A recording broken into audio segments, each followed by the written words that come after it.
Hello, everyone. How's it going? Matt here. So give me 1 second as Paul and I share this broadcast out. Let's go. Let's see. It's on my Matthew Villegas SPT page. Let me get it going. Let's see, there's one. Okay, I think you should be able to see it now, Paul. It's on my, there we are. Yes. There we There. go. So let me share that.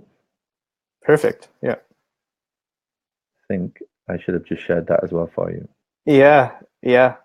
No, it's good. We'll take our time. Are we good? Let's see. Let me put it in Greg's group too. And one more. Cool. Let's see. And perfect. I know most people are probably working right now, but hope you get a chance to catch the replay. All right. So hello, everyone. Welcome. My name is Matt Villegas. As of the time of this recording, I'm a third-year physical therapy student and here to introduce you to the one and only Paul Gough. So Paul, can you give a quick introduction to the people who don't know you or not familiar with your name? Yeah, Matthew, thank you. So my name is Paul Gough. I'm a physical therapist from the UK, and I run a series of physiotherapy clinics here in Britain, 4 clinics in fact. I started life as a soccer physical therapist, was probably too entrepreneurial to be in a day job, even though it was a pretty wild day job. I quit when I was 26, 27, started my own business, grew from a solo practitioner up to the owner and founder of a business that now serves 2,000 people a month, 18 staff, and 4 locations. And I've been very lucky and privileged to be able to share everything that I know about business with people all over the world who will listen. So yeah, it's good to be here. Thank you. Yes, and quick shout outs to everyone joining in: Aaron LeBauer, Pat McSweeney, Vince Gutierrez. Everyone, thank you for joining live. I know y'all have busy lives, so thank you so much for dropping in. So, Paul, I know your content deeply, intimately, having gone through your business growth school course, having eaten dinner next to you, and being able to chat with you. For the people who aren't too familiar, especially healthcare professionals, physical therapists, with that mindset shift, just I guess as a basic mindset shift, like what are some things that you commonly tell people that are interested in the things that you have to share?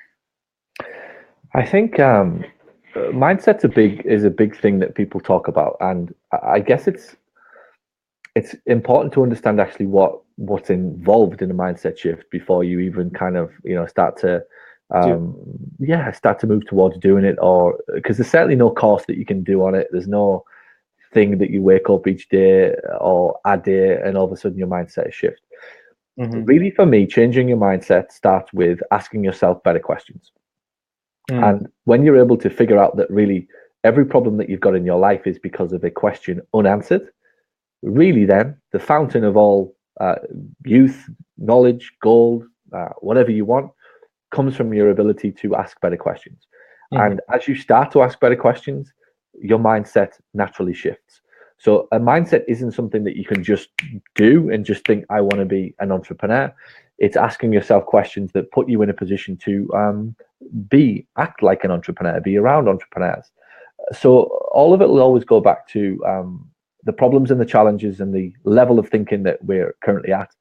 Because for most people, the level of thinking that or the level of thinking that got them into the problem will not get them out of the problem. It is not a book. It is not a podcast. It is a series of day after day after day after day, surrounding yourself with different people who help you realize that there is another option to the path or the route or the chain of thought that you're currently choosing to adopt. Right. And I know this is very personal for you. I know you've shared it during some of your webinars, during your podcast. Can you share with the viewers here what was it that led to that moment for you? That whole, I need to change, I need this whole mindset shift, like something's got to happen. I think as you know, as the journey goes on, I reflect on the story more and more. I've certainly had issues along the way, or not issues, the wrong word, moments along the way where it's made me step back and realize that there has to be a better way. There has to be a different angle. But the major one primarily was a heart problem that I had, a chest problem that I was 31 in Orlando thinking I was having a heart attack. And it turned out that I had a benign ectopic heartbeat that made me think and feel like I was having a heart attack, caused all sorts of panic attacks and anxiety. And really it was coming from too much adrenaline, too much just working hard, too much of the hustle and all this crap that people, I'm fine with that if that's what you want to do, but I promise you it's not the road to victory. It's the road to the early grave, but it ain't the road to a victory. Thinking is the road, and planning, slowing down, making better decisions that are well thought out, and pulling the trigger on them fast once you've made the decision is the road to long-term sustainable, enjoyable gold, if you like. So for me, it was definitely the chest problem, and then it got compounded again with children. It was, I have two beautiful boys. I'm very blessed, and amazing things happen with with your time when you've got kids that force you to think differently, see things differently, ask different questions. Do I need to do this? Do I have to do this? And really, my life as I look back has been a series of questions to myself of, do I have to do this? What would happen if I didn't? What would happen if I stopped watching TV? Well, I don't know. I'd find an extra 3 hours in my life every day to talk good things and see good things. And well, what would happen if I just, by the way, I was off, and this is a true story. I don't think I've ever told it. World exclusive. The social media guy that you see today, yes, wasn't even on Facebook up until 2 years ago, 2 and a bit years ago. Wow. Opened a profile like everybody else did, around about 30, age 30. Within 6 months, closed them all down. Didn't reopen a profile for another at least 4 years. No interest in it. No interest in it whatsoever. Wasn't even remotely involved in it at all in any way, shape, or form till I was about 34. So 2.5 years ago, did I open any form of Facebook or Google or Twitter back up. And the primary reason was because I saw how much time was being wasted in people's lives. And really, that's time's your asset. It isn't money. It's time. Time is the one single thing that if you figure out how to use it wisely, brings you all of the wealth, riches, success, fulfillment, whatever it is that your version of that is. So time is your biggest asset. And to me, I kind of stumbled across that by just a series of better questions, asking of myself of, is this the best use of my time? What else could I be doing? What would life be like if? What could I do if? And really just let my brain wander down that garden path to come up with better outcomes and end goals for myself and my family. Right. And so I guess speaking to a healthcare professional, where do they go about doing those steps of looking at their life differently and looking at how they're spending their time, and not just in their personal life, but in their work life as well, and really tweaking that? The first one is discipline, because look, let's face it, everybody who watches this back, and every healthcare professional on earth knows secretly that they waste so much time. They talk crap, they watch crap, listen to crap, have a crack cocaine addiction to things that they shouldn't be even remotely doing, watching, speaking, friends and family that just are a complete waste of time. Doesn't mean you don't have to love them, but there are people around you that will be just sucking the hell out of you in terms of energy and time. Having an hour with somebody that was a 55-minute complete waste of time because it was about could, would, maybe, should, rather than actually do it. So it starts with getting firm with yourself that you know all of these things anyway, and then acting upon them, made easier by surrounding yourself with the right people. I firmly believe you're the sum of the 5 people that you are in contact with on a daily basis, and surrounding yourself with like-minded people. And then this is where it gets interesting. Yes. Because it's easy to get in a good group, it's easy to get in a big group, it's easy to get in a Facebook group. At what point do you want to get out of that Facebook group and into another? At what point do you get out of that coaching program and into another, so that you're constantly in another, and you're almost culling at every level the people that you surrounded yourself with 2 years ago, you shouldn't be surrounding yourself with today. It was good enough, for that period of your time and that period of your life. But to be challenged and to be constantly thinking differently and constantly asking yourself better questions, it starts with being around people who are asking themselves better questions, so that you're able to look at them and notice the distinguishable difference between you and them, and the way that they speak and the way that they talk and the way that they think, which is very normal to them. But to you and the rest of the world, it's that's a bit weird, or that's why do you do that? And the moment people start to question why you do things, you actually know that you're onto something good. Mm-hmm. Yes, exactly. And so I know not everyone knows this about you, but you're all the way out in the UK, and you came out to the US to learn these things. Like, how was that journey for you? Just whatever it is that you want to share. So how was that journey? Well, it started with an airplane, and I left Heathrow and landed in, I believe, where was the first conference I ever went to? Chicago, 4 years ago. And for any American watching this back or even live, you have no idea how lucky you are. You have no idea how lucky you are to be at the source, the root source of this entrepreneurial knowledge, and to have it a train ride away, an internal flight away, a hop, skip, and a jump away, basically, to get access to the stuff that really is, the forefront of the world: sales, marketing, e-commerce, internet marketing, whatever you want to call it. The epic journeys that I've had to go through, fly to Texas and back for a 2-day seminar, is not fun when you're traveling from the northeast of England down to London, London across to Philadelphia, Philadelphia to Texas and back within a 48-hour period. Yes. So much of the journey starts with how badly do you want it, and for me, the very nature of the fact that the source of the material that I want is so far away is a good thing, because it really tests my level of determination, and how badly I want the fulfillment that I'm after in my life, and the knowledge, really. So the journey's been fun. I've spent probably half my life jet lagged, and the other half very fulfilled.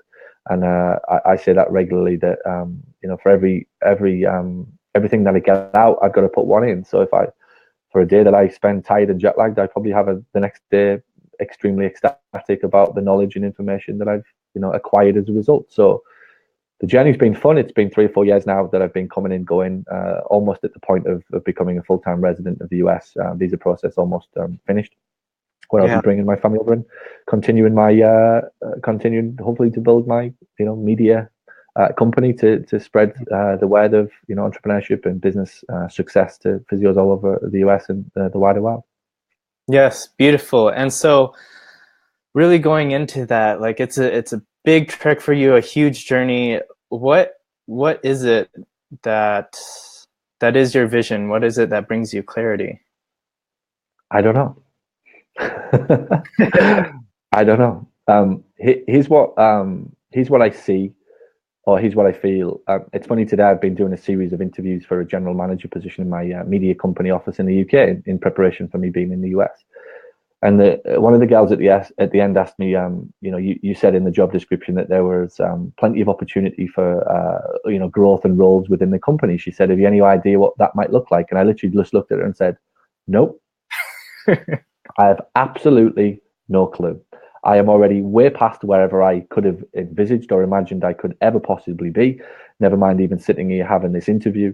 But one thing I can promise you, and this is what I said to the girl, I'm not a business owner, I'm not an entrepreneur, I'm not a PT, I'm a lifelong learner. Like, I'm a learner. And the reason that I'm here today speaking to you and hoping, this is what I said to the girl, the reason that I'm in the position I'm in is because I'm relentless. And I haven't met a single guy or a single person who invests more time and money than me in learning about this wonderful game of business.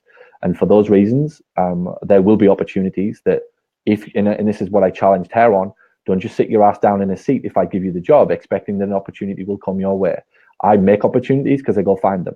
And when I find them, and it's a when, not an if you have followed me, if you have been diligent, if you have done as much learning and you have ridden in my tailwind almost, that opportunity will present itself and it will be spectacular. I do not know what it looks like. I do not know the title of it. I do not know what the salary looks like. And if you want that level of certainty, do not work for me.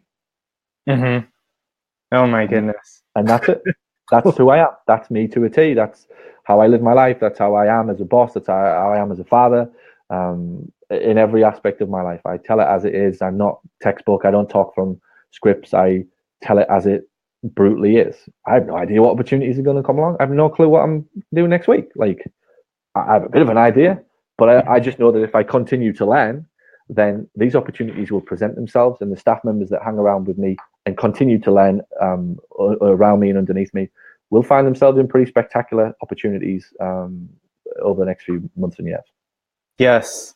And so I want to take it a step further into, on my end, as like the consumer of your online business courses and whatnot, that the types of objections and the types of questions that we had, especially if we could start with one from R.J. Williams, who has taught me about the vestibular system and shared with me guest lectures and how he was a really big driver as a sort of authority figure for really pushing me to take your course.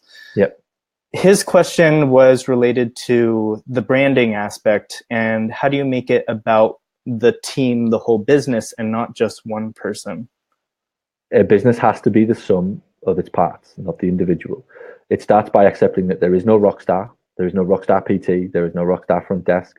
There is a business that provides an experience. Now, let me give you a practical example that happened about 2 days ago from a guy in Australia. He said to me, why, he almost challenged me on why do you make the secretary make the callback? We make the physio make the callback. I was like, yeah, everybody does. But that's why every business owner lives in fear of the physios running off with their client base. That's why patients specifically ring up and demand to speak to that physio, because that business owner has let that physio build a very solid, very tight relationship with that patient. Right. And by the way, I'll come back to that topic. It is highly inefficient to have somebody on $40 an hour making telephone calls that should be done by somebody on $12 an hour. Give them a script, work them, train them, help them, employ the right people with telephone experience. They will do a significantly better job than any physio. And therefore, A, they've got time, B, they want to do it. The physio has not got the skills to do that type of thing. You are putting me in a position, I'm a goalkeeper, and you are expecting me to score goals. I'm very comfortable talking logic. I'm very comfortable face-to-face, but I'm not very good at selling on the phone. I've never been shown, and I never really, really, really want to do it. So back to the point of the subtleties in the difference there of Vicky calling my patients instead of Johnny the physio, is that if Johnny physio leaves, that's okay, because Paul Gough Physio Rooms has the relationship, not the patient. Most of this stuff comes from, right? The reason that we're even having this conversation comes from and is stimulated from everybody else looking around at what everybody else does without questioning it. That's the way it's always being done, therefore that's the way. It isn't. It's ridiculous. Most of the things that go on in business are so far just, no wonder so many businesses have so many problems, that because everybody else does it, then that's the right way. But when you actually break down and critique it and go, does the physio want to be picking up the phone? No. What's it costing you? $40 an hour. What should it be costing you? 12. Like, come on. It's not rocket science. So really, if you're trying to grow and scale a business, these are the tiny little intricacies that are going on or illogicalness, if that's the right word, are going on in businesses all day long. And when you really take a different lens and look at them, it's very easy to come up with the solution. So Paul Gough Physio Rooms is the sum of its parts. Any one individual leaves in that business at any point, I'm good. I mentally fire every single one of my staff on the first of every single month. And if they want to leave, they can go. Like, don't get me wrong, there's a few of them I do not want to go, but I'm ready for them if they do, because I know that the marketing is not about them, it's not about me, it's about the end goal of the user. The experience is custom tailored to the end user. One individual leaves, doesn't matter, somebody else steps in. And therefore, for me, if the business owner genuinely wants an asset that runs with or without them, every single decision has to be based upon, how do I de-risk this business from one individual, from one superstar, from one front desk person, etc. Again, what was the start of this talk? Asking better questions. Yes. How do I? Could I? What would happen if? What needs to happen? And then the old, kind of bullcrap, or the patients only want to see one physio. No, they don't. The patients want an outcome. And if you clearly communicate the outcome with confidence and certainty, and you have a team that communicates and processes in that business to allow that conversation to go on, the patient will feel certainty. If you have a patient who feels certain about the person that they're seeing, they don't care who it is. Fact, end of story, and game over. Human beings need certainty. When they see the same physio, they feel certain. Therefore, what does the business owner have to do to replicate that certainty, that feeling of certainty in the patient? There's the question. And then, though, now it's like, oh, gee, now I have to actually do something. Train your staff, set the processes up, hire the right people, get rid of the egotistical rock stars who think it's all about them. Fucking isn't all about them. It's about the sum of its parts. Yes. Yes. And if there's anything that anyone watching needs, like extra validation, like I'm still just a DPT student, but even I can learn these concepts that Paul is teaching. So going into the next question, I know this is something that bugs a lot of healthcare professionals, and just what we're facing with the political climate here in the US, and how do we make it about the patient and being successful that way as a business, as opposed to just being driven by what payers or insurance wants? Here's what I know. There is somebody in every town, in every state in the US who is smashing it running a PT business right now, who pays zero attention to who is president, who is senator, who is whatever, what the legislation is. In every town, in every city, somewhere in the world, somebody does not watch the news, does not read the papers, doesn't give a shit who's president, doesn't care less about what the political climate is. Therefore, is it the political climate, or is it that people are absorbed by the political climate, thinking that the political climate is responsible for the problems? That's the problem. And again, you talk about entrepreneurship, mindset shifts, strategic thinking, there you go. And I can guarantee if 1,000 people watch this video back, 990 will scream at me that go, oh, but it's different. Oh, but it's different. It isn't different. You switch all of that crap off going on in your life. You figure out how you want to run your business and then work out what skills you need. Because I can tell you in every town, in every state, anywhere in the world, somebody is running a very, very, very successful business in spite of the government, in spite of the economic climate, in every industry, by the way, not just PT, in every industry where every profession thinks that they're being hard done by right now. They're being screwed over by the government, the political climate, and this, that, the other. The more that you speak about the government and the political climate, the less it becomes about the patient. If it's really about the patient, figure it out. Bin off the insurance companies. Figure out an exceptional marketing system that draws patients to you. Give them an exceptional experience so patients are addicted like crack cocaine to want to buy from you. Oh, maybe that takes a little bit too much work to, I don't know, get rid of the 10-year veteran staff who are boring, who have got not the right skills to do that. The PTs don't want to do that, and so on and so on. So it's nothing to do with the public, the political climate, and it's everything to do with the lack or inability for the PT to see it as it really is, not how they want to see it, how it really, really is, how in control actually they are of the climate. Like, I could take you to Australia, come to Britain, come and fight against the free national healthcare. Like, it's with every one of us has our challenges, and every one of us has an ability to go and learn the skills needed to beat the challenge. There is somebody in every town, in every state right now that you and I don't know and could probably show examples of anywhere, of somebody who is killing it, well above average, well above industry norms in terms of finance, revenue, whatever, who doesn't give a crap who is president or who is prime minister or who is whatever. So it's got nothing to do with it, and it's everything to do with how the individual business owner chooses to be affected by it every day they wake up. Yes, beautiful. And so the main point, I really want to take this further, because I know this was a big issue for me, is not just that aspect of valuing the patient, but also that aspect, as we mentioned a little bit earlier, about valuing staff and being able to provide opportunities to staff and help grow staff. And do you mind explaining to the listeners, to the viewers, a little bit more about how you go about doing that? Yeah. I mean, look, I like I said, I'm a lifelong learner, and by virtue of that, opportunities present themselves in my businesses because I don't live, no matter how much success I get, how many pats on the back, how much money, whatever you want to say, I'm not bothered. Like I'm wherever you meet me, I'm the same guy. I don't really care how much money I've made or how much success. All I live by, and my crack addiction, is learning. Like, that's it. It's just, how quickly can I get in another room? How quickly can I get through a book? How quickly can I buy myself a new business coach for Christmas? That's Paul's present to himself for Christmas. Another business coach in 2018. How can you beat me when that's my mindset? How could the guy over the road stand a chance when I wake up every day working out how I can pay somebody else to teach me more about business? Not reluctantly, not I might do that. That's my stocking filler this Christmas. $35,000 investment with the business coach that I've been dreaming about working with for the last 2 years. Wow. So that, and that, by the way, is not my most expensive business coach. The one I've got in Britain, way more, and is worth every penny, by the way.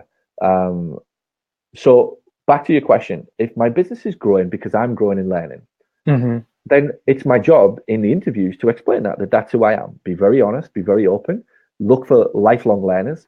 Hey, can I just ask you a question? Do you like to learn? Yes, I do, Paul. Okay, good. When was the last thing you studied that you invested your own money in? Yes. Oh, well, since I left university, I haven't. You mean you don't like to learn? You mean you were just telling me what you wanted me to hear to pander to me? So it's not so much about who I let in and the opportunities. Again, it goes back to the quality of the questions in my interview, in my recruitment process. How do I get good at recruitment? Pay somebody to teach me how to get good at recruitment so I can ask good questions to filter out good candidates from bad candidates with tiny little clues, rather than just saying, do you like to learn? Yes, I do. Okay, explain to me what you've invested in. Don't just tell me you love me, show me you love me. Yes. So how do I I don't overpromise. I don't manufacture any BS. I guarantee this. This is what I know so far. This is what I've done. I've got people who've been with me for 8 years, 6 years, 7 years. People in this floor right now, 3 years. The business is only 3 years old. Who started as an admin or started as an assistant, who are now, Vicky, for example, was out in California with me last week. If she'd have asked me 8 years ago, what opportunities are there for growth? I could never have said in a million years, well, you're going to start as an assistant, but you'll be running the practice for me and flying out to California with me, I don't know, 3 or 4 times a year. She would never, ever have believed it. So therefore, what is, and I'm getting to the answer of the question, they have to believe in you. And the boss and the business owner has to have that razzmatazz, that energy, that enthusiasm, that belief, that self-confidence, that the vision, the learning, the whatever. Because people want that. They're infected by it. It's the most ridiculous thing to be infected by and addicted to, is somebody with adrenaline, energy, enthusiasm for what they want and how they will achieve it in their life. Therefore, I'm going to put it to most business owners to ask themselves that question: have you got it? Or are you blaming? Are you bemoaning? Are you everything else's fault? Are you following the outdated recruitment processes, etc., etc.? Have you sharpened your skills there? Because I put it to you as a business owner, you need to be better at recruitment than finding new patients. Yes, absolutely. And so, to make myself a little bit vulnerable to share this journey of myself, it was back in January, and just me in a computer lab at my campus, PT school, and just printing out one of your reports about, like, do you take my insurance? Yeah, remember it? Yes, and then just thinking about it, because I had joined with Greg Todd with Smart Success PT after watching some YouTube videos when I was trying to figure out how the heck I'm going to prep for the boards, and coming across Greg on YouTube, and just this whole journey of eventually leading up to going to you, and then hearing during your webinar that RJ, someone who had taught me about the vestibular system, had sought out your mentorship, your advice, and just, if there's anything I can say, having gone through Paul's content, is that it definitely is legit. Check it out, vet it out for yourself, and see if you're a good fit. But I'm pretty sure for the large majority, even DPT students, that, like, this, if you are about it, like, this is the real deal for you. So thank you. It means a lot. And it's whether my stuff is right for people or wrong for people, I don't know. I don't obsess over over it. And it's like I said to a client yesterday, I don't really care if you like it or you don't. It's like it is what it is. It's the knowledge and the material that I know to the best of my ability right now on how to get patients or how to do whatever it does on the tin. If you don't like it, you won't not like it because it doesn't work. You just won't like it just because it wasn't what you were expecting. And there's a big difference there. Am I going to lie awake at night worrying about that? No. Am I going to keep my head down and just keep learning ferociously, putting out better information, asking better questions, hopefully changing one or two people's vantage points or lenses right now of the problems that they've got? And that's all I do as a business coach. If somebody wants to like it or buy it, buy it. If you don't. It's like, that's it. No biggie. Yes. And so I know both of our time is valuable. I know people probably have a lot of questions and we'll have to catch us on the I've got replay. all Paul, the time in the world for you, Matthew. So don't end this on my behalf. perfect. Because I just wanted to clarify this point on air. Like, would you be willing to answer people's questions? Go for it. Okay, Yeah. afterwards. Perfect. Okay, and want to give a big shout out to Greg Todd because I did see his comment and just want to say hey. Okay, so, oh man, like I know for me, from my aspect, it's very different because I'm still in the academic bubble and I don't have the chance to implement any of this yet, but I've been able to sort of live out the content through other people that I've been able to chat with. And if there's anything I can say is that, like, being around that right environment with the good people, I know it's different for you because you're running the group, Paul, but like everyone is so supportive, especially when I had shared that when I was just starting, I didn't know how to communicate or anything. And I just shared this video about why I wanted to become a PT and just receiving this support from people who are definitely big names and big influencers and who I had the opportunity to meet at CSM. And just sharing with you, for anyone who's on the fence, that you are definitely not alone in these struggles and that there's people who are sort of on par in terms of dealing with these struggles and going through Paul's content and actually implementing everything. And Paul already knows that, like, as he said, you could go to any country, any city, like there's people that are implementing what he's teaching and are having great success. And you can get out of that whole rat race and competition for fighting for physician referrals. I think that is the biggest point that I really wanted to make sure was covered here, Paul. If you could talk a little bit about that experience with the rat race and your whole journey for getting into direct marketing. Yeah, like there's a lot of good points there, and I think I'd sum it up like this because I could get very tactical and talk about marketing. Exactly. But I think it's better to talk about the fact that what we are trying to do is defy the odds, right?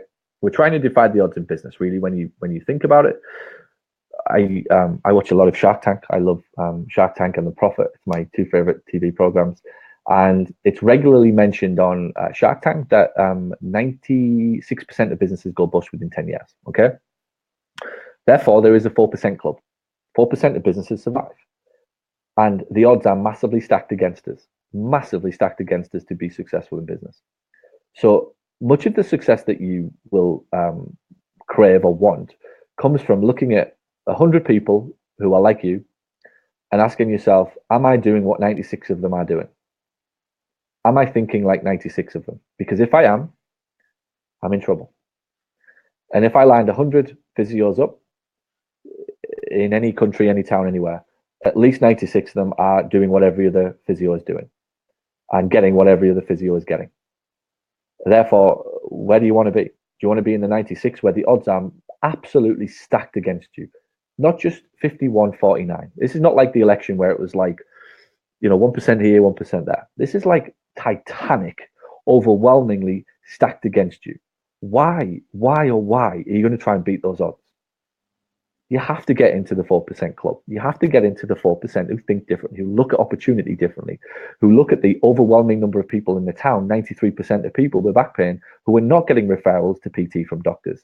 They are being fobbed off, they're being given x-rays, told to rest, told to go away and come back in 6 weeks, to accept that it's their age, and figure out how to talk to those people in their marketing, in their communication, on their websites. Ask better questions. Give information, build bridges, give time, give some TLC and a bit of love before, build a lead generation pipeline, do what, I don't know, every other business on planet Earth does because they haven't been lucky enough to get given referrals by doctors, one single referral source all of their life. The problems and challenges that this profession has are absolutely inevitable. And if people do not wake up and accept that fast, it's like you deserve everything you get. And I mean that with respect. I have nothing, like not an ounce of empathy or emotion for somebody who just day after day after day after day after day after day goes and does the same thing over and over and over and then wonders why 5 years on nothing has changed other than they're a bit fatter, a bit balder, tired, and have still got no money. All of these things every single day you have an opportunity to do something about. The question is, will you? Exactly. So where I'm going to end it is just I want to share a little bit more about where this takes me, and just this whole aspect of entrepreneurship, and just I'm one of the types that's really hesitant, and that's because I really didn't, like a lot of people, like I really don't know any of these concepts, and like Paul's definitely taught me a lot, and just how, for me, that aspect of being able to escape the rat race and defy those odds really, really matters, just based on where I come from, and just my own personal history of growing up in an unsafe home, and just being verbally berated, and just having to struggle, especially through high school, of being in a house by myself and trying to do my homework and take all these college level courses, and just trying to like keep up with these cats, and just how I never wanted to put myself in a position like that again, especially seeing how hard my mom is working 2 jobs just to put her youngest 3 children through college, and wanting to see me be successful, and how I just don't want that success to come at the cost of someone else. So that's really the big thing. I really want to try and end it there, and try to end it on a good note. Just Paul, like, can you share with people? Yeah. Here's what I would say on that, Matthew. You've already won. You've won, right? Whether you have set ridiculously lofty goals for yourself, or you've got financial goals, or whatever, with the outlook that you've got, and the way that you will wake up every day with that mindset, with that attitude, you've won. You've won the lot. You've won, right? And again, if we tie everything back to what's it about, is it financial success? Is it property? Is it capital? Is it, who gives a shit? It's like, you've won. Like, and that is because you've sought different knowledge, you've thought differently, you ask different questions. I noticed you a year and a half ago, Matthew, and you're in a different world, you're in a different stratosphere, you think differently, you ask questions. A few times I've met you in person where you've come up to me at the end, you've said something to me where I thought, this kid gets it. And I mean that with respect, because a lot of people pick up on some big things that I teach and when I talk, and I get the impression with you that you're really listening on you're dialed in on the tiniest, subtle, little thing that is the difference that will make the difference. And for those reasons, and for everything that you've spoken about there, with the very nature of you being aware of what you want and what you don't want, is it. That's it. Like, the holy grail for us all is the awareness of what we actually want. And really what's happening to is emotionally, what's happening to is, like, for me, for my journey, yes, we've all got our story, and we've all got our, whatever. Even if I achieve whatever the hell I'm trying to do, I have no idea, right? I'm not going to lie. I'd like to sit here and say, I've got this map on a wall, it's going to take me here. And maybe I should have. I don't, right? I'm addicted to learning. I love every second of it. I have incredible highs that last about a minute, and then they go, and that's it. If I get them once a week, they're the best highs I can ever get. Better than anything. What will follow that? Potential massive frustration, potential massive kick in the balls, potential ridiculous use of energy and time. Who cares? yeah, Because I'm critically aware of it. And therefore, when I'm aware of what's happening to me, it doesn't affect me. And I cherish and live by those tiny little moments in my life. I'm acutely aware of the journey that I'm on is about growth, is about learning, is about being even more aware, is about connecting with people like you. So when you have that, and I'm going to tie it back to what you're talking about there with your family and your upbringing, you have the awareness. That's what I meant with you've already won. You've got something at how old are you now? 25, 26? 27. You've got something at 27 that 99% of this world will not get if they live to be 127. That's why you have won the lottery. It is not financial. It is not who's got the most physio clinics. It's not who's got the biggest audience on Facebook. It's not who's got the biggest email list or the biggest podcast or all that crap. It's who's got the awareness. If you have the awareness, not much will bother you in this life. There'll be shit that gets chucked at you, but you will deal with it significantly better with less output, less energy, less worry, and less frustration than anybody else, and give yourself a better chance of being successful in terms of being fulfilled and therefore happy. And anybody who comes into contact you with, I'm pretty sure that you will rub off on them in the same way. For those reasons, you've already won. Yes, beautiful. Thank you. So I know I have to end it here because I have schoolwork that I really need to get back to, and I know you're busy too, Paul. But where can people find you on the social media platform? Social media is at the Paul Gough, and my head over to my website paulgough.com. You can join my email list. You can listen to my podcasts, my video shows of me teaching my staff. There's hopefully some helpful content out there for people trying to grow businesses. And if you like it, subscribe. If you don't. I'll still put it out anyway. Yes, it's a really good podcast. Not just saying that because I've listened to it. Yes. All right. Thank you, everyone, for tuning in. Hope you really enjoyed the replay. All right. Adios. Thanks, Matthew. Have fun.